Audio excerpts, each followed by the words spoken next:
जय हिंद जय महाराष्ट्र मित्रांनो. आज मी व्हिडिओच्या सुरुवातीलाच तुमच्या जय महाराष्ट्र बोलतोय. ह्याच्या पाठी कारण आहे, आजचा व्हिडिओ खास माझ्या मराठी बांधवांसाठी, माझ्या भगिनींसाठी आहे. जे माझे मराठी लोक, माझे जे सबस्क्रायबर आहेत ते मला बघतात, त्यांना एक विनंती की हा व्हिडिओ शेवटपर्यंत बघा. काही 8-10 मिनिटाचा व्हिडिओ असेल, पण प्लीज हा व्हिडिओ शेवटपर्यंत बघा. कारण की मला तुम्हाला सांगायचं आहे की आपला इतिहास हा काही छोटासा इतिहास नाहीये. आणि आता इलेक्शन लागणार आहेत, एका महिन्यात इलेक्शन लागणार आहेत, तर आपण ह्याचा विचार काय केला पाहिजे. कारण की मुंबई महानगरपालिकेचं इलेक्शन म्हणजे सगळ्यात मोठं इलेक्शन असतं, एवढं लक्षात ठेवा. भले नगरसेवक तुम्हाला वाटेल की नगरसेवक छोटी मोठी गोष्ट आहे, पण नाही मित्रांनो. मुंबई महानगरपालिका म्हणजे हा मराठी माणसाच्या अस्तित्वाचा विषय म्हणजे होऊन राहिलाय. तर आपल्याला ही गोष्ट लक्षात ठेवली पाहिजे. मित्रांनो, मी तुम्हाला एक गोष्ट सांगतो की आता सगळीकडे जेव्हा ते इलेक्शन लागलंय असं झालं, म्हणजे एक महिना बाकी आहे, आता आचारसंहिता वगैरे ते सगळ्या गोष्टी चालू होतील. पण मला असं वाटतं की मराठी माणसानी जेव्हा पण काय बोलतात ना, दुसऱ्यांचा विचार केला आतापर्यंत, की बाबा परप्रांतीय कसे माझ्यासोबत राहतील किंवा माझ्याच राज्यात मी दुसऱ्यांना कसं मोठं होऊन देईल. काही त्यात चुकीचं नाहीये, मला पण काही त्यात प्रॉब्लेम नाही की बाबा कोण बाहेरचं येऊन आपल्या राज्यात मोठं होतंय. एका लिमिटपर्यंत, पण प्रत्येक गोष्ट एका लिमिटपर्यंत झाली तरी चांगलं वाटते. कारण की बघा, एक गोष्ट आहे की मी तुम्हाला आधीपर्यंत माझ्या व्हिडिओमध्ये सांगत आलोय की प्रत्येक एका जागेची एक कॅपॅसिटी असते. जर तुमची कोणती खोली आहे, तुमचं घर आहे, तर तुमच्या घरात तुम्ही आधी आपल्या माणसांना ठेवाल आणि नंतरला मग जागा उरली तर मग बाहेरच्यांना तुम्ही ठेवाल. हाच सोप्पा नियम आपल्या महाराष्ट्रात असला पाहिजे. आता महाराष्ट्राचं सरकार तर म्हणजे आता काय बोलू, महाराष्ट्राची आता वाटच लागली आहे. त्याच्यावरती मी आता तुम्हाला काय सांगतोय मित्रांनो, की विचार करा, पालघर साईडला मी एक व्हिडिओ बघितला, ज्याच्यात विचार करा, गुजरातचे जे बॉर्डर आहे ती हळूहळू हळूहळू आतमध्ये येते. काहीतरी 3 ते 4 किलोमीटर आतमध्ये आली ती बॉर्डर. रस्ते बांधायला सुरुवात झाली, बोर्ड लावायला सुरुवात झाली. हा विचार आपण केला पाहिजे मित्रांनो. राजसाहेब त्यांच्या भाषणामध्ये बोलले पण होते की बाबा हळूहळू पालघर साईडला एअरपोर्ट पण बनेल आणि मग त्याला इंटरनॅशनल करून हा डोमेस्टिक करणार, हे बोलले पण होते जेव्हा नेस्कोला त्यांचं भाषण होतं, हे त्यांनी सांगितलेलं. आणि हळू का, कारण की गुजरातचा तो पट्टा आहे, तो पालघरपासून त्यांना गुजराती लोकांना यायला जवळ पडतो. बघा, ह्याच्यात प्रॉब्लेम गुजराती लोकांचा पण मला वाटत नाही, ह्याच्यात प्रॉब्लेम आपल्या मराठी माणसाचाच मला वाटतो. का, मी सांगतो तुम्हाला. मित्रांनो, आपण आपला इतिहास विसरलो मला असं वाटतं. कारण की ज्या मराठी माणसांनी, म्हणजे ज्या 107 हुतात्म्यांनी आपलं बलिदान दिलं, का, कारण की ही मुंबई मराठी माणसांची व्हावी. जर तुम्हाला माहीत नसेल, मी परत एकदा रिपीट करतो की 1 मे 1960 रोजी आपली जी मुंबई आहे ती महाराष्ट्र झाली, मराठी माणसांची झाली. कशावरून ती गोष्ट झालेली, म्हणजे आधी ही चळवळ फक्त महाराष्ट्राची होती की आम्हाला आमचा संयुक्त महाराष्ट्र पाहिजे, संयुक्त महाराष्ट्र पाहिजे, ही चळवळ होती. पण मग नंतरला हे जे सगळे घुसखोर आले बाहेरचे परप्रांतीय, ह्यांनी विचार केला, हा पहिल्यापासूनचा आहे, आत्ताच नाहीये मित्रांनो, पहिल्यापासूनचा आहे की मुंबईला आपला करून घ्यायचं, मुंबईला आपला करून घ्यायचं. त्यांनी जो विचार केला तेव्हा आपले 107, म्हणजे मी आचार्य यात्रा झाले, आपले प्रबोधनकार ठाकरे झाले, परत अण्णाभाऊ साठे, असे खूप नाव आहेत मित्रांनो. नावं म्हणजे माझी जीभ थकेल पण नावं थकणार नाही असे नाव आहेत. ह्या सगळ्यांनी 107 लोकांनी बलिदान दिलं त्यांचं, शाहिरांनी बलिदान दिलं त्यांचं. आवाजातून त्यांचा आवाज जो आहे तो दिल्लीच्या तख्तापर्यंत पोहोचलेला. जेव्हा जेव्हा मराठ्यांना त्रास झाला तेव्हा दिल्ली ही कारण होतं मित्रांनो, लक्षात ठेवा. सेंट्रलनी पत्र काढलेलं की ही मुंबई जी आहे ती गुजरातची होणार. मग तेव्हा जी संयुक्त महाराष्ट्र चळवळ होती, ती संयुक्त महाराष्ट्र चळवळ मुंबई सोबत संयुक्त महाराष्ट्र चळवळ झालेली, की मुंबई पण ही आमची महाराष्ट्रातच पाहिजे. कारण की मुंबईला मोठं करणारे हे आपलेच लोक होते, एवढं लक्षात ठेवा मित्रांनो. बॉम्बे बॉम्बे बॉम्बे, कशाला बॉम्बे? नेहमी आपण बॉम्बे बॉम्बे, हे बाहेरचे लोक बॉम्बे करतात, बॉम्बे करतात. काय बॉम्बे? तुमच्या सुरतला कोण सुरट कुरट काय पण बोलेल, तुम्हाला चालेल का? नाही चालणार मित्रांनो. मुंबई ही आमच्या, म्हणजे आमच्या मुंबादेवीच्या मुंबई आईवरून ते नाव पडले, तर आम्हाला मुंबई हे अभिमानाने बोलता आलं पाहिजे. यासाठी जिकडे जिकडे बॉम्बे बॉम्बे लागलंय, भले ते शाळा असू द्या, काही असू द्या, तिकडे मुंबई सर्वप्रथम झालं पाहिजे मित्रांनो. आणि असो, ते मुद्दा वेगळा राहिला. पण मला मेन म्हणजे हे बोलायचं आहे की मराठी माणसांनी ह्या 107 हुतात्म्यांचं बलिदान विसरता कामा नये. आता जे इलेक्शन येणार आहे त्यात खरंच सांगतो मित्रांनो, मुंबई महानगरपालिकेचे इलेक्शन सगळ्यात महत्त्वाचं असणार आहे. एकदम म्हणजे काय बोलतात ना, मराठी माणसाचं अस्तित्वाचं निर्माण, म्हणजे प्रश्न निर्माण होतो यांच्या इलेक्शनवरती. ज्या मराठी माणसाला, मी जरा पास्टमध्ये जातो, ज्या मराठी माणसाला आपण बघितलं की ज्या मराठी माणसाला, ज्या म्हणजे मराठी माणसावरती हिंदी भाषा थोपण्यात आली, लहान लहान पोरांवरती हिंदी भाषा थोपण्यात आली पहिलीपासूनच्या, तेव्हा मराठी माणूस एकवटला आणि मग ती हिंदी भाषा आपल्या महाराष्ट्राला आली. सुरुवात महाराष्ट्रापासून, त्यांना माहिती आहे की सुरुवात जर महाराष्ट्रापासून केली, कारण की महाराष्ट्रामध्ये परप्रांतीय लोक खूप राहतात, तर तिथून जर सुरुवात झाली तर बाकीच्या राज्यात करणं सोपं आहे. पण ते काय बोलतात, साऊथचे स्टेट त्यांना भाव देत नाही, मग इकडे येतात ते लोक. मग त्यानंतर ह्यांना वाटलं की बाबा, तुम्ही बघाल की खूप साऱ्या बिल्डिंग्समध्ये हे निघाले, पॅम्पलेट्स निघाले की इथे मराठी माणसं अलाउड नाही आहेत. अरे तुमचा बापाचा महाराष्ट्र आहे काय? तुमच्या बापाची मुंबई आहे काय? आमच्या मराठी माणसांची मुंबई सगळ्यात पहिलं, बाकीच्या नंतर. मला मराठी माणसांना प्रश्न विचारायचा आहे की तुम्ही रोज नोकरीसाठी झटता, तुम्ही रोज त्या ट्रेनमध्ये लाईनसाठी झटता, तुम्ही रोज त्या बँकेत काही काय चेक जमा करायचे काही असेल त्या बँकेत झटतात, आणि मग तुम्ही प्रश्न विचारतात, अरे यार इकडे एवढी गर्दी काय, अरे तिकडे एवढी गर्दी काय?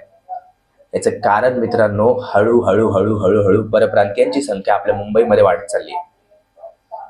परत एकदा सांगतो मित्रांनो, परप्रांतीयांची काय वैर नाही, पण हे परप्रांतीय वोटर म्हणून आपल्या इकडे येतात, ह्याचा आपण विचार केला पाहिजे.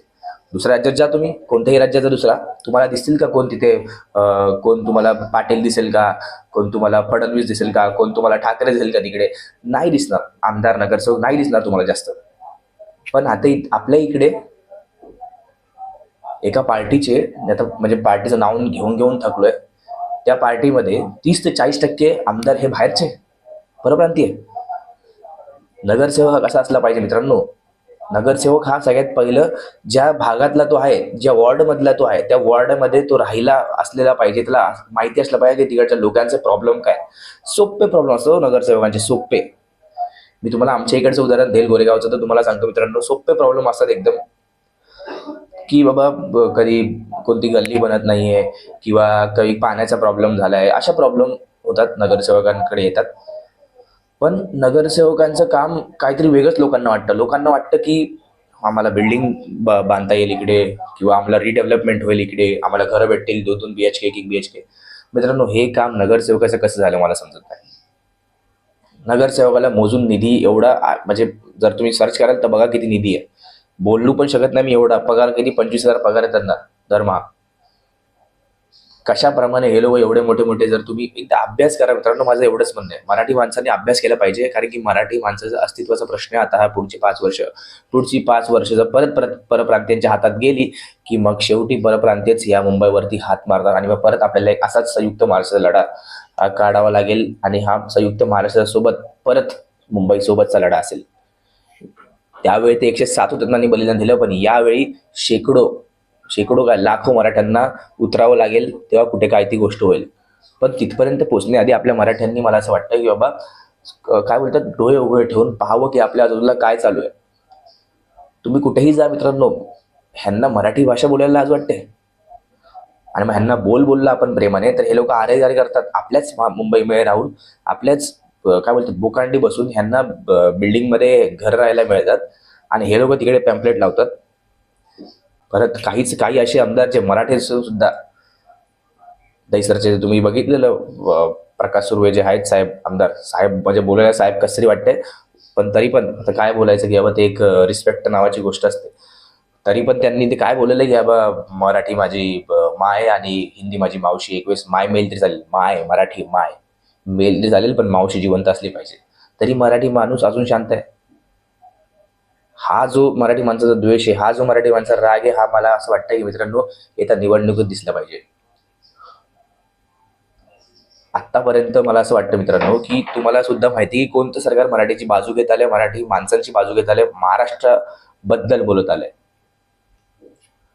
आमच्या शिवछत्रपतींच्या गड किल्ल्यांवर मोठे मोठे हॉटेल्स आणि हे सगळं बनतात आहे.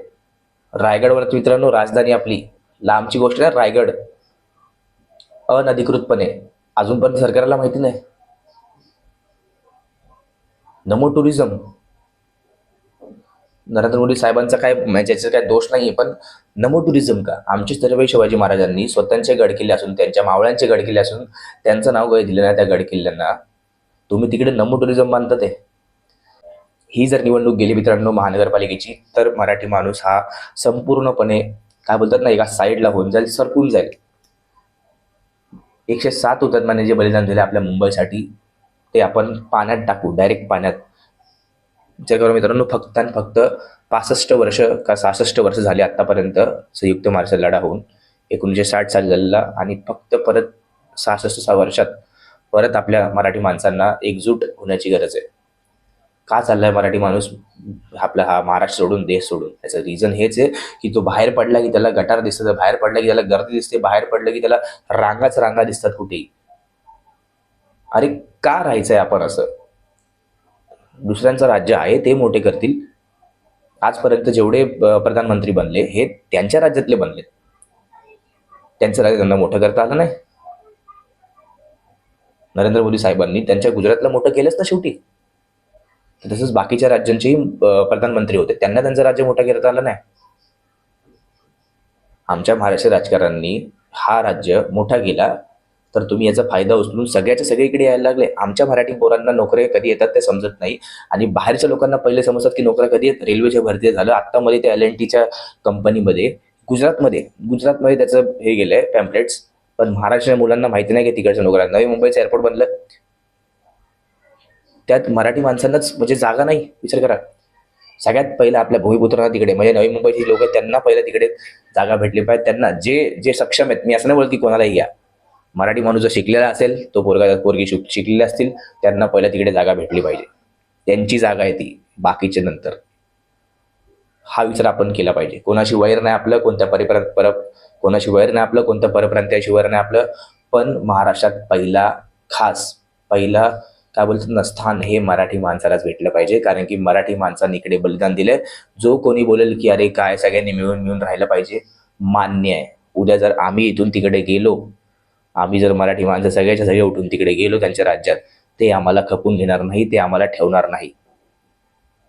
आणि काच जाऊ आम्ही, आमचं राज्य आम्हाला मोठं करायचं, तसं त्यांनी त्यांचं राज्य मोठं केलं पाहिजे. हे त्यांना समजलं पाहिजे. जसं आपल्याला समजलं त्या काळी, तसंच त्यांना त्यांचं राज्य मोठं करता यावं हे त्यांना समजलं पाहिजे. 10,000 घेऊन ते लोक मतदान करतात. एका म्हणजे 2-3 दिवसात त्यांच्या अकाउंटमध्ये 10,000 येतात. बिहारचं इलेक्शन झालं, आणि बघतोय मी त्यांचा जो काय बोलतात नितीश कुमार, जो त्यांचा CM आहे, तो एका बाईचं जे बुरखा बुरखा खायचोय खाली.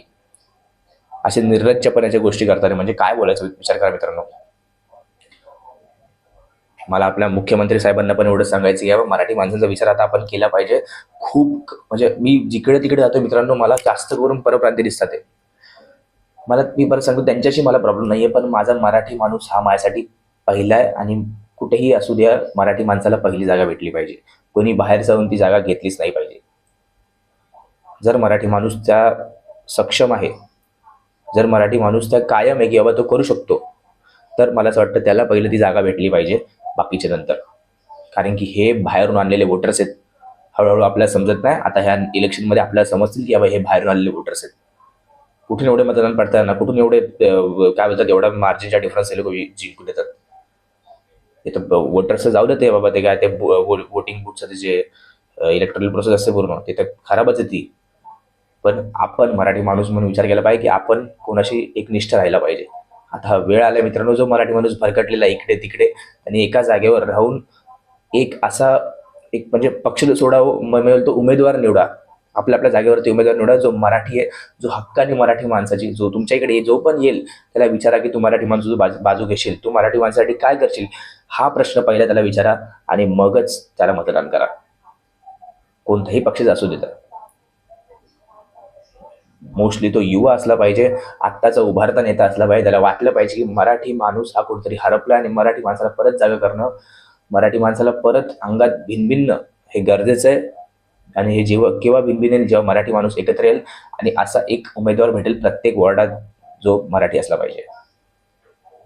तर ह्यासाठीच मी आज मित्रांनो व्हिडिओ बनवला, की कारण की आपल्या मराठी माणसांना कुठेतरी भुरळ पडण्यात येते, कुठेतरी विसरतोय मराठी माणूस की आपण कोण आहे, आपला इतिहास काय आणि कसे परप्रांतीय वोटर्स आणले जातात हे आपल्याला समजत नाहीये. तर हेच काही उदाहरणं मी द्यायच्यासाठी हा व्हिडिओ बनवलेला. आणि मला माहिती आहे मी खूप सुंदर व्हिडिओ बनवलाय, पण खरंच कळकळीने माझी विनंती आहे की तुम्ही आत्तापर्यंत जर माझा व्हिडिओ बघत असाल, आत्तापर्यंत जर तुम्ही माझा व्हिडिओ बघत आलाय, किती मिनिटं झाले असतील, तर प्लीज या चॅनलवर नवीन असेल सबस्क्राईब करा. हा व्हिडिओ आवडला असेल तर लाईक करा. आणि माझी गोष्ट खरंच सांगतो मित्रांनो, गांभीर्याने घ्या आणि लक्षात ठेवा. जय हिंद, जय महाराष्ट्र.